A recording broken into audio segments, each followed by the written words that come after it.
San Francisco International Airport is one of the most important aviation gateways in the San Francisco Bay Area. Its current expansion is a long-term program to modernize and redevelop its terminals and infrastructure, not just construct a single new terminal.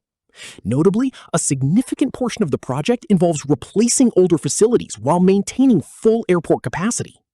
The airport operates within a relatively limited geographical area, and its runways are built on reclaimed land in the San Francisco Bay Area, making large-scale horizontal expansion challenging. SFO currently has 4 intersecting runways, and its apron and taxiway system covers approximately 1,700 acres. The runway system can accommodate large commercial aircraft, including the Airbus A380. Therefore, the development focuses on increasing terminal efficiency, improving passenger flow, modernizing screening and security systems, enhancing baggage handling, increasing gate efficiency, connecting airport terminals, improving sustainability and energy consumption, and upgrading the runways and taxiways. The most significant part of the modernization program is Harvey Milk Terminal 1. This massive, multi-phase project costing approximately $2.5 to $2.6 billion spanned several years. Its objective was to rebuild one of the oldest passenger terminals at San Francisco International Airport. The final phase was completed in June 2024. The project wasn't simply a cosmetic makeover of the old building. It involved a comprehensive reconstruction and modernization of the terminal area. One of the project's key goals was to transform the travel experience from a long journey through narrow corridors and outdated facilities to a more open and airy environment. The terminal includes expansive spaces, natural light, artwork, restaurants, shops, and rest areas. Elements of the San Francisco International Airport Museum were also integrated into the terminal, making the airport more than just a place to board a plane. It's an integral part of the San Francisco experience. Most importantly, the project has received advanced sustainability certifications. One of the most significant developments that travelers may not notice is the behind-the-scenes infrastructure.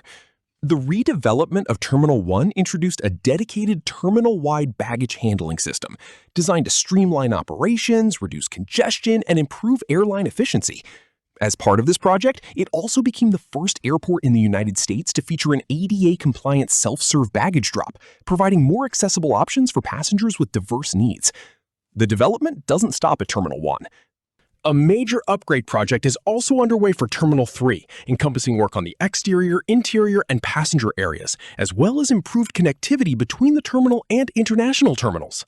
The project designs showcase a modernized exterior, the creation of walkways and connecting passenger areas, and the development of retail, dining, and interior spaces. This is crucial because Terminal 3 is a key component of domestic flight operations. San Francisco Airport International Terminal Complex, spanning approximately 2.5 million square feet, serves as the primary hub for numerous international flights.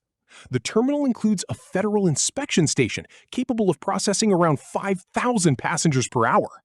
Several elements of the international terminal are undergoing modernization, including security checkpoints, customs areas, baggage claim areas, restrooms, waiting areas, restaurants, shops, and boarding gates. A project to upgrade the international terminal's roof, install solar panels, and repair some exterior elements was also underway, with completion targeted for mid-2026. San Francisco Airport boasts a large network of aircraft gates. According to airport data, it had 106 operational gates, 46 of which are capable of accommodating wide-body aircraft and 9 capable of handling very large aircraft, such as the Airbus A380. The expansion isn't just about the passenger terminals. The airport is also undertaking ongoing maintenance work on its runways and taxiways. There's a key reason for this work. The runways are built on reclaimed land in the Bay Area and therefore experience gradual soil subsidence and require regular maintenance and rehabilitation. The 3 domestic terminals together cover approximately 3.2 million square feet, while the international terminal covers approximately 2.5 million square feet. It's not just a domestic airport, it's a major gateway to the San Francisco Bay Area, one of the most important economic and technological centers in the United States. The airport's improvements also help airlines operate international and domestic flights more efficiently. The expansion of San Francisco International Airport can be summarized as one of the largest aviation infrastructure upgrades in the San Francisco Bay Area. The project doesn't rely on building massive new runways, but rather on rebuilding existing terminals, increasing gate efficiency, upgrading baggage and security systems, developing aprons, improving inbound transportation, adding solar power, and enhancing sustainability. The most significant milestone to date is Harvey Milk Terminal 1, which cost approximately $2.5 to $2.6 billion and was completed in 2024, while development work continues on other parts of San Francisco International Airport through 2026.